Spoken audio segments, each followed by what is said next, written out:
우리가 수요일마다 잠언서의 말씀을 살펴보고 있는 가운데 있는데 오늘은 넉 절의 말씀을 살펴보게 되었습니다. 오늘 말씀에서는 의에 대해서, 겸손에 대해서, 그리고 성실함에 대해서, 또한 우리의 노력에 대해서 교훈해주고 있는 말씀이라고 할 수가 있겠는데요.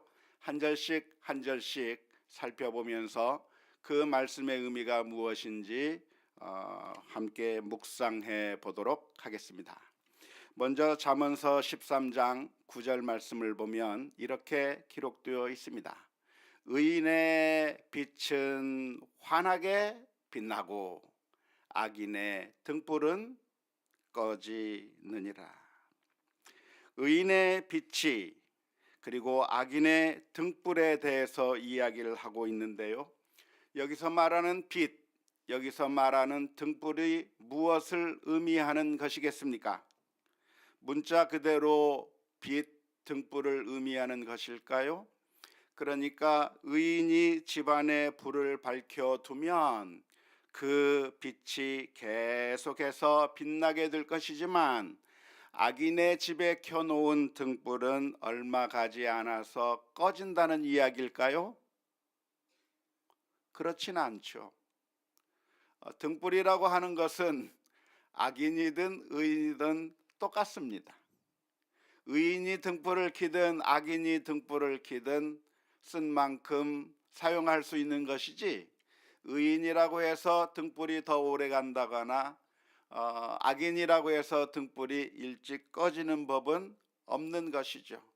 하나님께서 햇빛과 비를 의인과 악인에게, 선인과 악한 자들에게 골고루 비추어 주는 것과 마찬가지로 이 자연의 법칙이라고 하는 것은 다 선인에게나 악인에게나 의인에게나 나쁜 사람에게나 똑같이 적용되는 것이라고 할 수가 있겠습니다.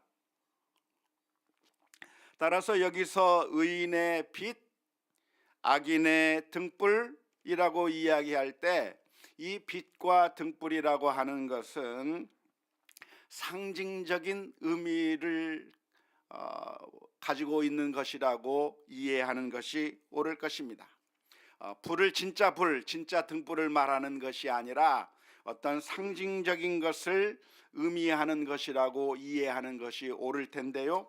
구체적으로 무엇을 상징하는가에 대해서는 오늘 본문에서 분명하게 밝혀주고 있지 않기 때문에 이 등불이 의미하는 게 무엇인지, 빛이 상징하는 것이 무엇인지 정확히 아는 것은 어려울 것입니다. 하지만 우리가 충분히 상상해 볼 수 있을 것이라고 생각이 드는데요. 빛이 무엇을 의미하겠습니까? 등불이 무엇을 의미한다고 볼 수가 있겠습니까? 아마도 명성, 명예, 이름을 의미한다고 볼 수가 있을 것 같습니다. 의인의 이름은, 의인의 명성, 의인의 명예는 더 드러나고 더 사람들이 박수 쳐주고 더 사람들이 칭찬해 줄 것이지만, 악인의 이름은 무시를 당하게 될 것이고, 악인의 명성은 땅에 떨어질 것이고, 악인의 명예는 수치를 당하게 될 것이라고 하는 그런 의미에서 이 불이나 빛이나 등불이라고 하는 것이 이름이나 명예나 명성을 의미하는 것이라고 우리가 충분히 상상해 볼 수가 있겠습니다. 뿐만 아니라 이 등과 등불과 빛이 생명이나 목숨을 의미하는 것으로 이해할 수도 있을 것입니다. 의인의 생명은 보장을 받을 것이지만 악인의 목숨은 파멸을 당하게 될 것이다. 의인은 하나님께서 생명으로 갚아주시겠지만 악인은 심판을 받아 죽임을 당하게 될 것이라고 하는 그런 의미에서 여기서 말하는 빛이나 등불이 생명 혹은 목숨을 의미하는 것이라고 이해할 수도 있을 것입니다. 더 나아가서 이것이 소망을 의미하는 것이라고 이해할 수도 있을 것입니다. 의인의 소망은 이루어지고 의인의 소망대로 모든 일들이 풀릴 것이지만, 그러나 악인의 소망은 허무하게 끝나버릴 것이고, 악인이 가지고 있는 그 소망은 이루어지지 않은 채 완전히 멸망해 버릴 것이라고 하는 그런 의미에서 이 등불이나 빛을 소망이라고 하는 말로 이해할 수도 있을 것입니다. 지금 당장은 악인이 괜찮아 보일 수 있습니다. 악인이 살아가는 것이 오히려 더 매력적으로 보일 수도 있습니다. 의인의 경우에는 지금 이 순간에는 형편없어 보일 수 있습니다. 정말 하나님의 뜻대로 산다는 사람들을 보면 정말 보잘것없고, 정말 아무것도 가진 것 없고 누추한 상황 가운데 있고, 그러나 악을 행하는 사람들은 떵떵거리면서 사는 그런 모습들을 우리가 많이 경험하게 되는 것인데요. 그러나 오늘 이 잠언서에서 알려주고 있는 메시지가 무엇이냐면, 그러나 의인은 결국에는 그 빛이 빛나게 될 것이고, 악인은 그 등불이 꺼져 버릴 것이라고 하는 이 말씀에 귀를 기울이면서 우리가 선택할 것이 무엇입니까? 악이 아니라 의를 선택하는 것이고, 하나님의 법칙을 어기는 것이 아니라 하나님의 말씀에 순종하며 사는 의로운 믿음의 삶을 선택할 수 있는 우리 모두가 다 될 수 있기를 주님의 이름으로 축원합니다. 잠언서 13장 10절 말씀에 보면 이런 말씀이 기록되어 있습니다. 교만에서는 다툼만 일어날 뿐이라 권면을 듣는 자는 지혜가 있느니라. 교만을 가지고 있으면 어떤 일들이 일어나는가? 다툼이 일어나게 된다는 겁니다. 싸움이 일어나게 된다는 겁니다. 그러면 교만의 반대말은 무엇일까요? 겸손함이라고 말할 수 있을 텐데, 오늘 잠언서 13장 10절 말씀에서는 권면을 듣는 것이라고 표현하고 있습니다. 교만의 반대말로 히브리 평행법적으로 표현하고 있는 것인데요, 교만에서는 다툼이 일어나는데 그 교만의 반대말로 무엇을 제시하고 있냐면, 권면을 듣는 자가 지혜가 있다고 말씀해 주고 있는 것입니다. 그러니까 교만한 사람은 누구이고 겸손한 사람은 누구입니까? 교만한 사람은 자기가 최고인 것이라고 생각하기 때문에 다른 사람들의 말에 귀를 기울이지 않습니다. 다른 사람들이 권면하고 권고하고 충고를 해도 자기가 제일 최고이기 때문에, 교만하기 때문에 다른 사람들의 말을 듣지 않는 것이죠. 하지만 그렇게 다른 사람들의 말을 듣지 않고 독불장군처럼 교만한 사람의 결과는 어떻게 될 것인가? 망하게 되는 것입니다. 무엇인가 일을 성취하는 것이 아니라 싸움만 일어나게 되는 것이고, 이러한 교만이라고 하는 것은 어리석은 선택이라고 하는 말씀이 오늘 잠언서 13장 10절의 말씀입니다.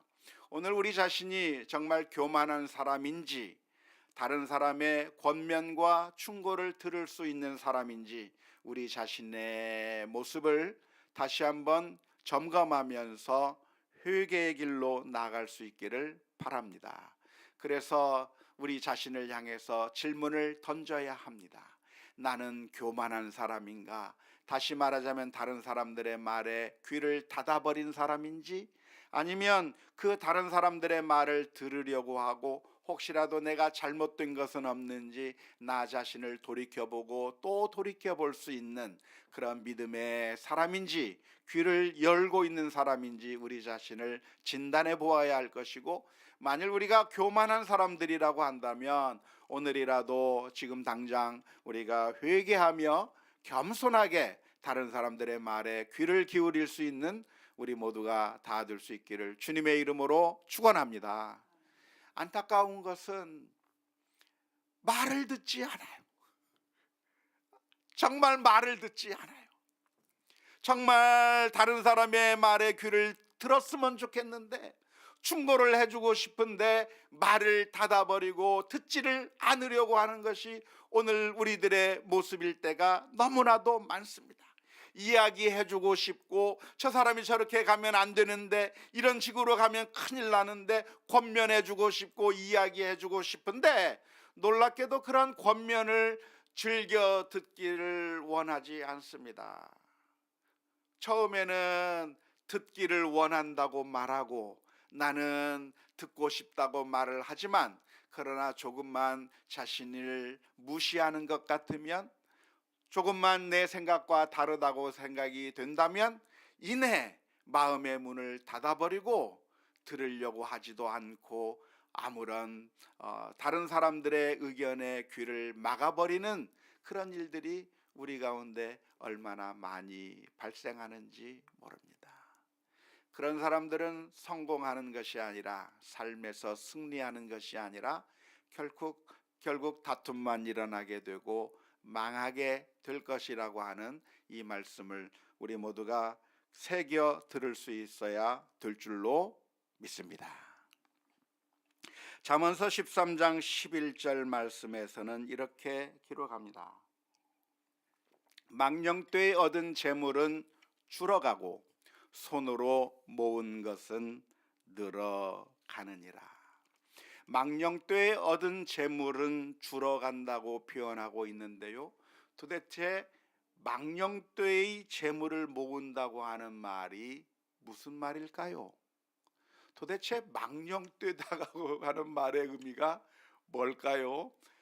우리가 평상시 잘 안 쓰는 말로 번역을 해 놓아서 이 말씀의 의미를 이해하기가 굉장히 어렵습니다. 망령되이 재물을 모은다? 도대체 그게 무슨 의미일까요? 망령되이 재물을 모으는 게 무슨 의미일까요? 성경을 읽다가 의미가 잘 통하지 않거들랑 어떻게 하면 됩니까? 바로 그 다음 행을 보면 됩니다. 히브리 평행법적인 표현들이 있기 때문에 그 다음 문장이 바로 그 앞의 문장을 설명해 주는 그런 힌트를 주기 때문에 다음 문장을 보면 좋겠는데요, 망령되이 얻은 재물은 줄어간다고 말을 하고 그 다음에 말하고 있는 그 구절이 뭐라고 표현하고 있습니까? 손으로 모은 것은 늘어가느니라 그랬어요. 그러니까 망령되이 모은 재물이라고 하는 말의 의미가 뭔가요? 손으로 모으지 아니한 재물을 의미하는 것이겠죠. 히브리 평행법적으로 표현하고 있기 때문에 앞의 문장과 뒤의 문장이 서로 연결되어 있는 겁니다. 어떤 때는 같은 의미로, 어떤 때는 반대 의미로, 어떤 때는 발전적인 의미로 연결되어 있기 때문에 앞의 문장을 이해하지 못하면 뒤의 문장을 보고, 뒤의 문장을 이해하지 못하면 앞의 문장을 보아서 그 말의 의미가 무엇인지를 깨달을 수가 있는 것이죠. 그래서 망령되이 모은 재물이라고 하는 말은 도무지 이해할 수 없는 말이지만, 그런데 그 말에 대한 다음 행에서 표현하고 있는 것이, 반대의 개념으로 표현하고 있는 것이 손으로 모은 재물을 이야기하고 있으니까, 망령되이 모은 재물이라고 하는 것은 손으로 모으지 아니한 재물을 의미한다고 할 수가 있겠습니다. 그림을 한번 봤으면 좋겠는데요, 망령되이 얻은 재물이라고 하는 말은 히브리어로 혼 메헤벨이라고 하는 말입니다. 혼이라고 하는 것이 재물이라고 하는 것이고 부유함이란 말이고, 메라고 하는 것은 무엇으로부터라고 하는 말이고, 헤벨이라고 하는 말은 숨, 증기 이런 것을 의미합니다. 아벨이라고 하는, 가인과 아벨이라고 할 때 그 아벨이라고 하는 이름이 헤벨, 증기, 숨이라고 하는 말에서 유래된 것이죠. 얼마 있지 살지 못하고 형에 의해서 죽임을 당한 짧은 인생을 간 그 인생을 아벨이라고 표현하고 있는데 헤벨에서 나온 말입니다. 다시 말하자면 숨으로부터, 증기로부터, 실체가 없는 정말 짧은 너무나도 조그마한 것으로부터 생겨난 부유함을 이야기하는 것이죠. 그것이 무엇과 대비가 되고 있습니까? 코베치 알야드. 코베치라고 하는 것은 수하기를 의미합니다. 거둬들인 것을 의미합니다. 알은 무엇에라고 하는 것이고 야드라고 하는 것은 손이라고 하는 것입니다. 손에 의해서 모은 것을 의미하는 것이 바로 코베치 알 야드인 것인데요.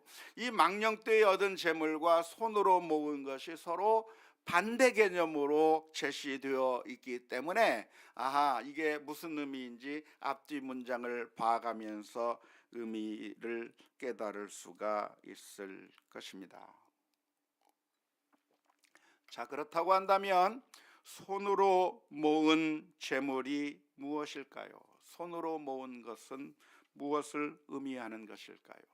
그것은 손을 사용해서 부귀를 얻고 손을 사용해서 재물을 얻는 것을 의미하는 것인데, 그러면 발로 돈 벌면 그것은 해당이 안 되나요? 아니면 손이 아닌 다른 걸로 노래 불러서 돈을 번다든가, 아니면 우리가 다른 손이 아닌 다른 걸 통해서 번 것은 여기에 해당되지 않는 것인가요? 아니요, 다 해당이 됩니다. 손이라고 하는 하나의 이야기를 통해서 노력을 통해서 얻는 재물이라고 하는 것을 나타내는 것이죠. 제휴법적인 표현으로서. 그래서 이 손으로 얻은 재물이라고 하는 것은 반드시 노동력을 통해서만, 땀을 흘려가서 해서만 그렇게 벌은 것을 의미하는 것이라기보다는 어떤 형태의 얻음이든지 어떤 형태의 재물이든지, 예를 들자면 지적 재산권을 통해서 얻은 재물이든 아니면 어떤 아이디어를 가지고서 얻은 재물이든, 아무튼 내가 무슨 방법을 쓰든지 간에 나의 노력과 수고와 애씀과 그리고 우리의 신실한 그 노력들에 의해서 얻은 재물을 가리켜서 통틀어서 손으로 모은 것이라고 말할 수가 있겠습니다. 그러면 그것과 정반대되는 개념이라고 하는 그러니까 이 망령되이 얻은 재물은 무엇을 의미할까요? 숨으로써 얻은 재물, 증기로서 얻은 재물이 무엇을 의미합니까? 그것은 내가 노력하지 않은 채 벌어들인 것을 의미할 것입니다. 예를 들자면 도둑질하거나 강도짓을 하거나 사기를 치거나 남의 것을 착취하거나 또는 요행을 통해서 벌어들이는 것, 이런 것들은 그야말로 증기를 통해서 얻은 부귀, 숨과 같은 것을 통해서 얻은 망령되이 얻은 재물이라고 말할 수가 있을 것입니다.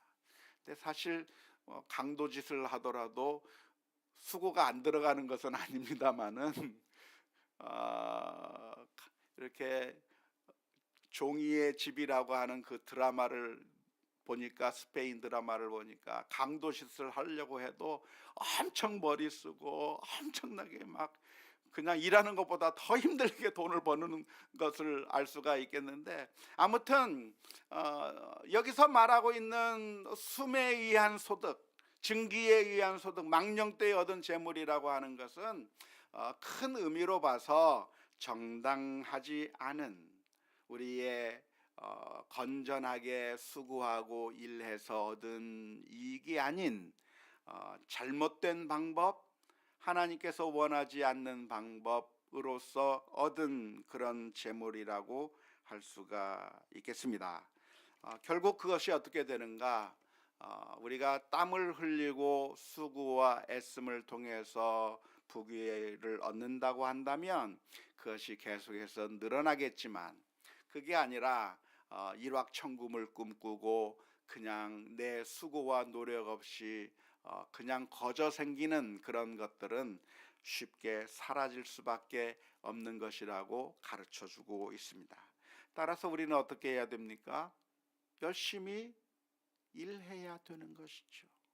수고하고 애써야 되는 거예요. 목자라고 한다면 양떼를 잘 쳐야 되는 것이고요. 꽃집을 한다고 한다면 꽃을 잘 가꾸고 잘 팔아야 되는 것이고요. 음식점을 한다고 한다면 음식을 아주 잘 만들어서 성실하게 대접하면서 돈을 벌어야 되는 것이고, 우리가 하는 그 모든 분야에서든지 내가 성실하게 노력하고 애써서 그렇게 소익을 얻어야 한다고 하는 그런 교훈의 말씀이라고 할 수가 있겠습니다. 마지막으로 잠언서 13장 12절의 말씀에 보면 이런 말씀이 기록되어 있습니다. 소망이 더디 이루어지면 그것이 마음을 상하게 하거니와 소원이 이루어지는 것은 곧 생명나무니라. 소망이 이루어지면 생명나무와 같다. 하지만 소망이 잘 이루어지지 않으면 마음이 상하게 된다고 하는 이야기인데요. 당연한 이야기죠. 당연한 이야기입니다. 축구 경기를 보니까 축구를 하는 그 양팀이 팽팽하게 공격을 하고 수비를 하고 막 그렇게 하다가 언제 그 균형이 무너집니까? 골 하나 들어가면 그 균형이 확 무너져 버려요. 그 골 넣기 전에는 양팀이 팽팽해요. 서로 그냥 그렇게 열심히 치고받고 하는데 골을 한번 넣게 되면 골을 넣은 팀에서는 갑자기 잘하게 돼요. 힘이 쏟아요. 그러면서 더 잘해요. 그런데 골이 먹힌 팀은 어떻게 됩니까? 갑자기 무너지기 시작하는 거예요. 수비도 엉망이고 공격도 안 되고 조급하고 그러면서 모든 것들이 망가져 버리는 그런 모습을 볼 수가 있는데요. 어쩌면 이 잠언서 13장 12절의 말씀에 생생한 예라고 할 수가 있겠습니다. 따라서 소망이 이루어져야 더 힘이 생기고, 더 힘이 생겨야 더 많은 것을 얻을 수 있고 더 많이 노력하게 되는 것이죠. 그래서 소망이 잘 이루어졌으면 좋겠는데 어떻게 하면 소망이 이루어지나요? 소망이 이루어지는 방법이 무엇입니까? 원하고 바라고 기도하면 될까요? 물론 기도해야 합니다. 우리가 하나님 앞에 기도하며 나아가는 것은 너무나도 중요한 일입니다.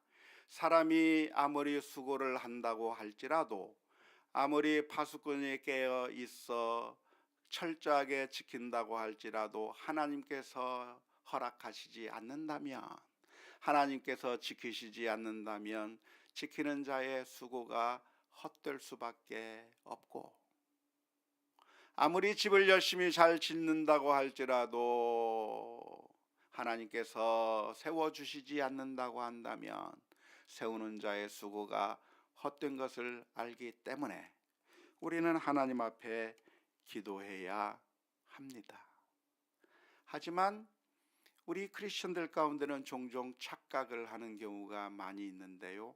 그러니까 기도만 하면 된다고 착각하고, 그래서 기도했으니까 이제는 아무것도 안 해도 기도했으니까 하나님께서 응답해 주실 것이라고 잘못 오해하고 있는 분들이 많이 있습니다.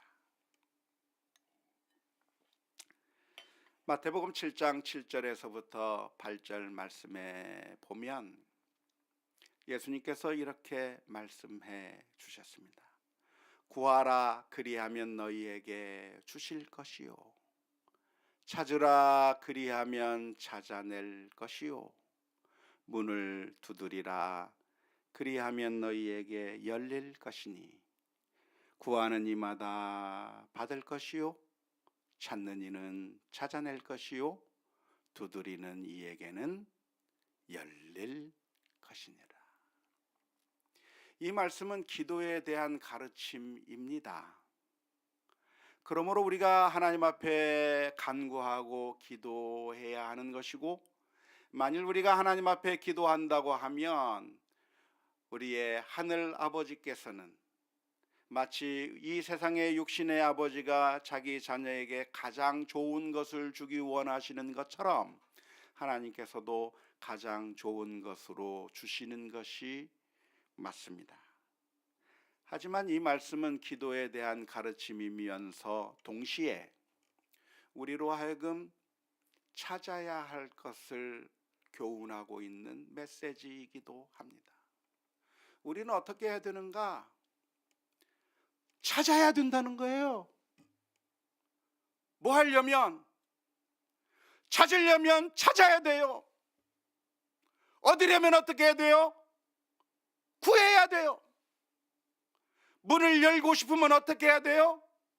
문을 두드려야 돼요.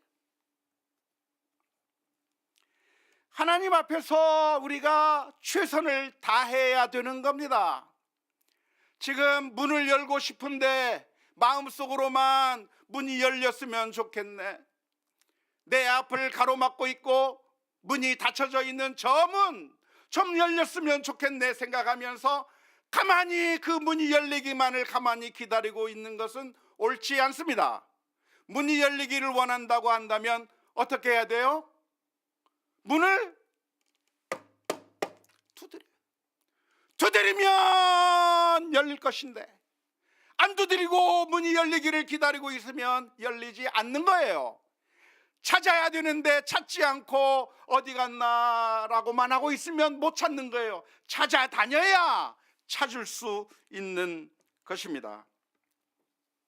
아무리 좋은 것이 우리 앞에 놓여져 있다고 할지라도 가서 우리가 취하지 않는다고 한다면 아무것도 얻을 수 없는 것입니다. 그 옛날 예수님께서 갈릴리 호수에서 밤새도록 그물을 내렸지만 고기 한 마리도 낚지 못했던 베드로와 그 일행들에게 찾아가서 예수님께서 말씀해 주셨습니다.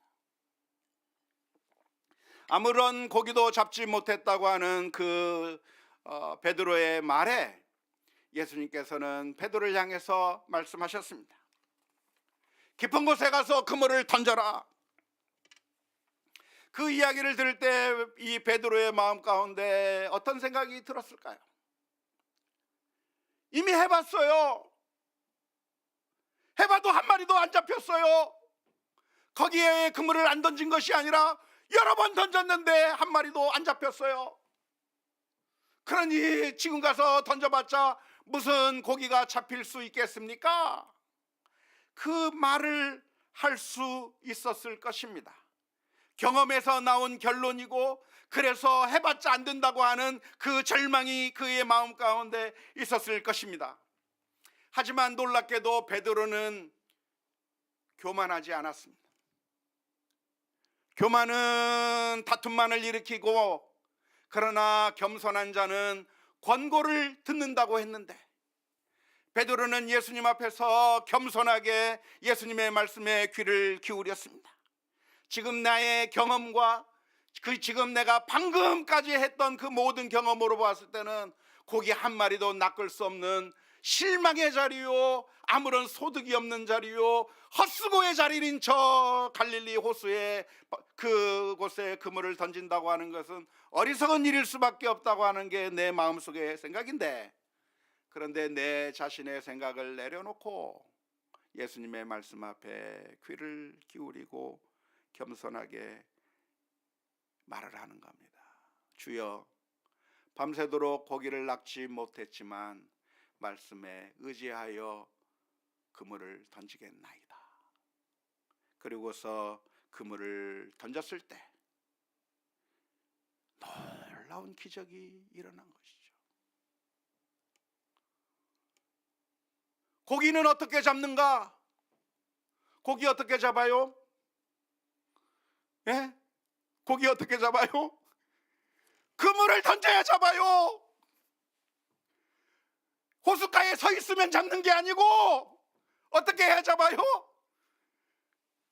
들어가서 그물을 던져야 잡는 거지. 밖에 서서 가만히 호수를 바라보고 있으면 고기가 잡히는 게 아니다 이 말이에요. 문을 두드려야 문이 열리고, 찾아야 찾아질 것이고, 구해야 얻는 것이지. 소망만 가지고 얻었으면 좋겠다, 나는 왜 이런 이 모양 이 꼴인가 하면서 생각만 하고 아무런 움직도 하지 않는다고 하면 아무것도 얻지를 못하는 겁니다. 그런데 놀랍게도 베드로는 예수님의 말씀 앞에서 자신의 경험과 실패의 그 확신들을 다 내려놓고 예수님의 말씀에 귀를 기울이며 던졌을 때 놀랍게도 엄청난 양의 물고기를 잡게 된 것이죠. 사마리아 성에 있던 4명의 나병 환자들에게는 이제 죽음을 코앞에 두고 있었습니다. 아람 군대가 사마리아 성을 감싸고 있는 그 상황 가운데서 사마리아 성의 모든 음식이 떨어져 버리고 이제는 그 자리에서 굶어 죽을 수밖에 없는 그런 엄청난 위기 가운데 있었습니다. 그때 한 사람이 이야기를 합니다. 우리가 여기 있어도 죽을 텐데 이러지 말고 우리가 저 아람 진영에 가서, 적군의 진영에 가서 먹을 것 좀 달라고 해보자. 먹을 것을 달라고 하면 먹을 걸 줄 리가 있습니까? 유대인들도 싫어서 내쫓아버린 그 나병 환자들이 적군인 아람 진영으로 가서 먹을 걸 달라고 한다면 먹을 것을 준다고 하는 보장이 있겠습니까?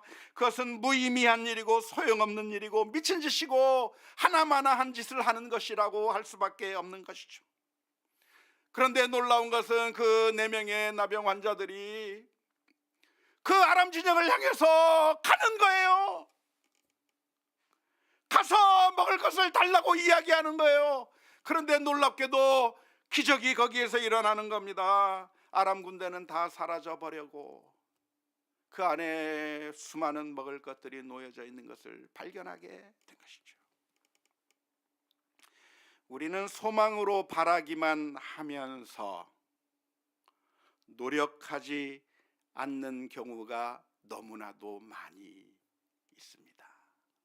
특별히 우리 크리스천들 중에서는 성경을 오해해서 하나님을 전적으로 의지해야 한다고 하는 말씀, 기도하면 하나님께서 들으실 거라고 하는 그 말씀을 철저하게 오해해서 내가 기도하기만 하면 하나님께서 알아서 다 해 주실 것이라고 생각하면서 아무런 노력도 하지 않은 채 기도만 하는 경우가 많이 있습니다. 그리고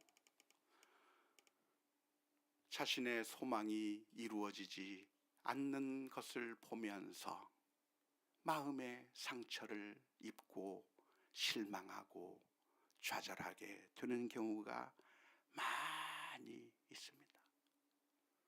어리석은 거예요. 소망이 더디 이루어지면 마음의 상처만 받는 거예요. 소망이 이루어져야 힘이 나고 기쁨이 생기고 능력이 생기는 거예요. 그러니까 우리가 당연히 기도해야 되겠지만 기도만 하고 가만히 있는 것이 아니라 우리가 해야 될 최선의 일을 다해야 되는 겁니다. 우리 가정에 문제가 있다고 한다면 하나님, 우리 가정은 왜 이렇게 가정이 평화롭지 못합니까? 가정이 왜 이렇게 아픕니까? 하나님 앞에 울고만 있을 것이 아니라 하나님, 내가 어떻게 하면 좋겠습니까? 우리 가정 가운데서 내가 어떻게 변화되어야, 내가 어떻게 삶이 바뀌어야 우리 가정이 더 행복해지겠습니까? 그래서 문을 두드려야, 행복한 가정의 문을 열기 위해서 들어가야죠. 여러 가지 문제들이 있다고 한다면 문제 옆에서 가만히 서 있을 것이 아니라 그 문제를 들어가서 하나씩 하나씩 제껴봐야 되는 거예요. 문제를 제껴보면 그 문제가 엄청나게 큰 줄 알았는데 문제가 큰 게 아니라 사실은 아주 조그만 거 하나가 가로막고 있는 거예요. 너무나도 작은 문제인데 그것만 바꿔버리면 되는 그런 문제가 조그마한 게 있는 것인데, 그냥 옆에서 지레 겁먹고 찰싹거리는 그 파도 보고 그 바다를 향해서 나아가지 않는 거죠. 고기가 저 많이 놓여져 있는데도 불구하고 그 육지에서만 서서 아무것도 한 발자국도 움직이지 않은 채 걱정만 하고 있는 그런 어리석은 모습을 가지고 있을 때가 많이 있는 것이죠.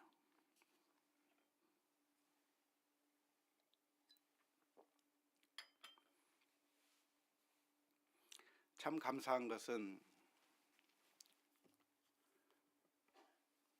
제 아내는 우리 가정을 행복하게 만들기 위해서 엄청 많은 노력을 했습니다. 우리 부부가 처음 결혼하고 엄청 싸웠어요.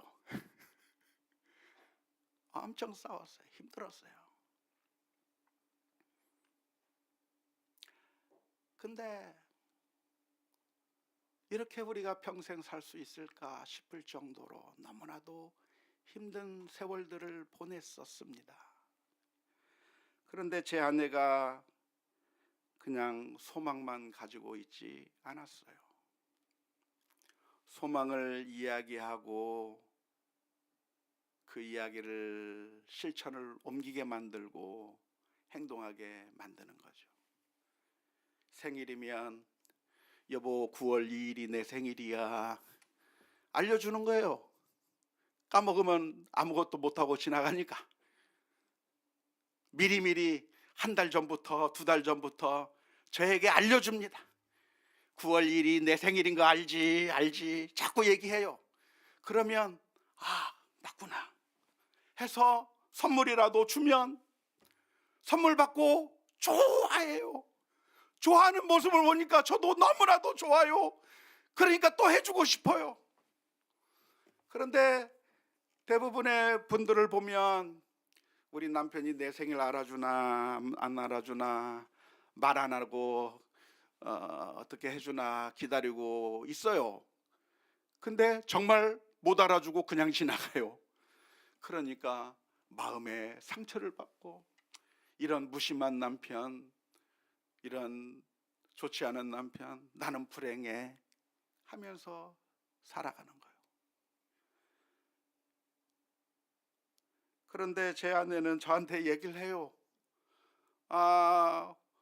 오늘은 뭐 먹고 싶어 라고 얘기를 하면 사줘요. 뭐 어깨라도 좀 주물러 줬으면 좋겠다고 하면 주물러 줘요. 말 안 하면 안 해요.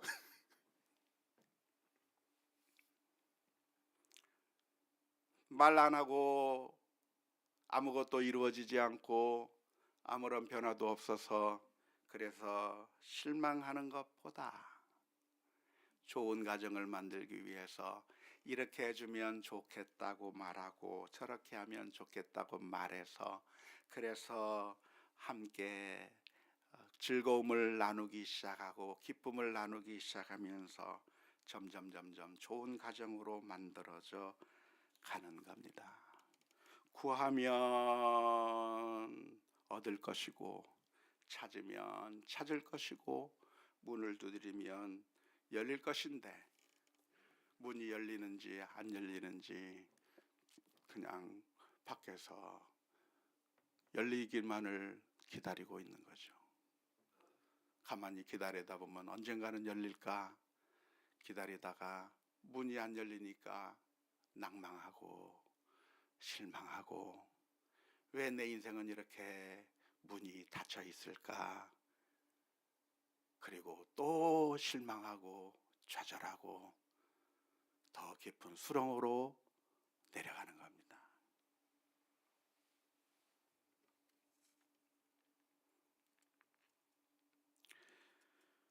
우리는 늘 안타깝게도 잘못된 선택을 하는 것이죠.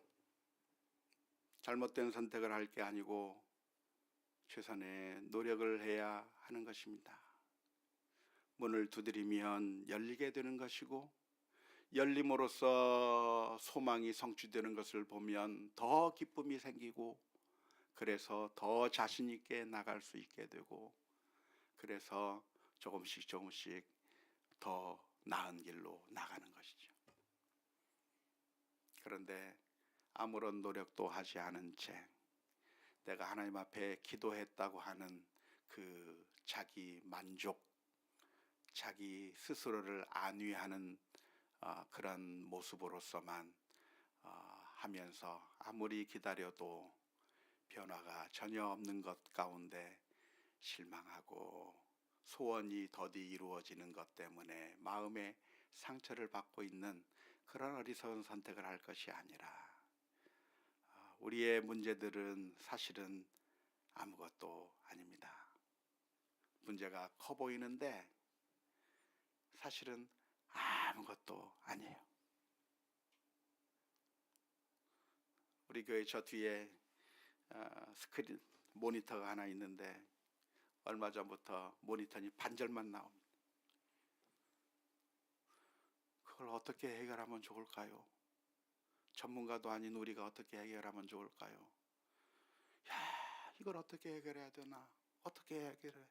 해결될 방법이 없어요. 언제? 쳐다만 보고 있으면 아무런 해결책이 없어요. 쳐다만 보고 있으면 백날이 지나가고 1년이 지나가도 아무런 해결책이 없어요.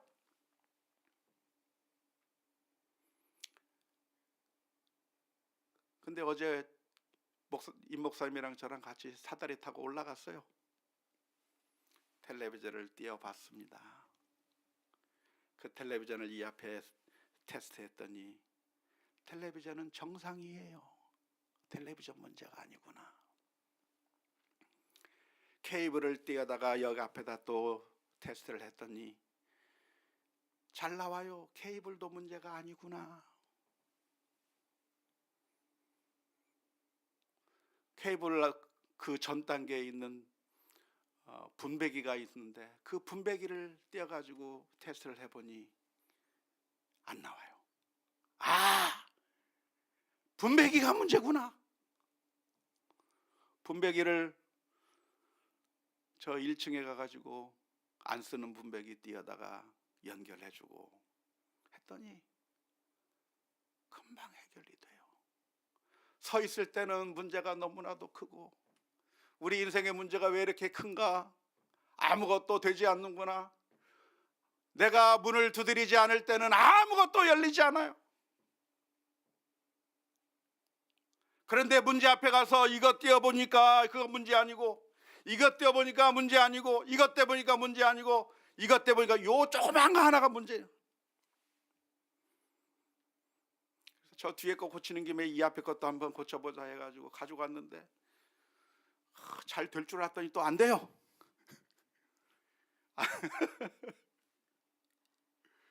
그래서 뭐가 문제인가? 텔레비전이 문제인가? 했더니 텔레비전 문제 아니에요.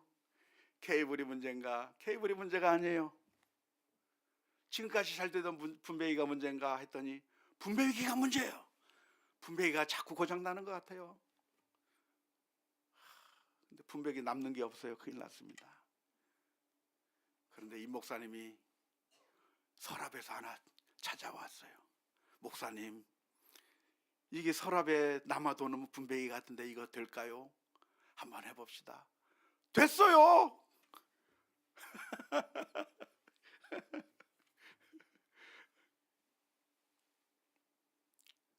문제가 어렵냐면 하나도 안 어렵습니다. 우리의 인생의 문제라고 하는 것은 감당치 못할 문제가 없습니다. 우리 가정의 문제도 어려워 보이지만 어려운 이유는 문을 두드리지 않고 서 있기 때문에 어려운 거예요. 하나도 건들지 않고 그냥 밖에 서 있기 때문에 어려운 거예요. 이야기하고 대화를 하고 하나씩 하나씩 내가 바꾸기 위해서 최선의 노력을 하고 하나씩 하나씩 바꾸어 나가게 된다고 한다면 소원이 이루어지게 되는 것이고, 소원이 이루어지는 것은 생명나무니라. 그런데 아무것도 하지 않고 문을 두드리지 않고 소원이 더디 이루어지게 되면 마음의 상처만 받을 것이다 라고 하는 말씀을 오늘 우리가 기억할 수 있기를 주님의 이름으로 축원합니다. 안타까운 것은 우리들은 늘 잘못된 선택을 합니다. 의를 선택하기보다는 악을 선택할 때가 많고, 겸손하게 다른 사람들의 충고를 듣기보다는 나에게 좋지 않은 이야기를 하는 사람들의 쓴소리 앞에 우리들의 귀를 닫아버리는 경우가 많고, 성실하게 수고하여 부를 얻기보다는 요행을 바라거나 잘못된 방법을 취하려고 할 때가 많고, 소망을 이루기 위하여 성실하게 일하기보다는 아무런 노력도 하지 않은 채 그저 왜 내 인생은 이렇게 불행한 것인가 한탄만 하고 신세를 저주하고 있는 그런 모습을 보일 때가 너무나도 많습니다. 그럴 때마다 우리는 다시 예수 그리스도 앞에 나가야 될 줄로 믿습니다. 주님께서 십자가 위에서 우리를 위하여 보혈의 피를 흘려주신 것은 바로 우리들의 그러한 잘못된 판단과 잘못된 행실을 치유하기 위해서였습니다. 주님의 보혈의 피로 저희들을 깨끗이 씻겨주셔서 더욱더 겸손하게 살게 하여 주옵소서. 사탄은 우리들의 마음을 끊임없이 자극해서 선을 선택하기보다는 악을 선택하게 만들고, 겸손하게 나는 아무것도 아니라고 하는 겸손의 자세로 들어가게 만들기보다는 사람들이 나를 알아주지 않는 것으로 인해서 불편해하고, 나를 안아주지 않는다고 한다면 내 아무것도 안 하겠다고 하면서 교만해 버리려고 하는 마음으로 우리를 이끌 때가 얼마나 많은지 모릅니다. 그런 사탄의 유혹 앞에 무너지지 않게 해 주옵소서. 주님의 보혈로 저희들의 심령을 씻겨 주옵소서. 기도하며 나아가는 우리 모두가 다 될 수 있기를 주님의 이름으로 축원합니다.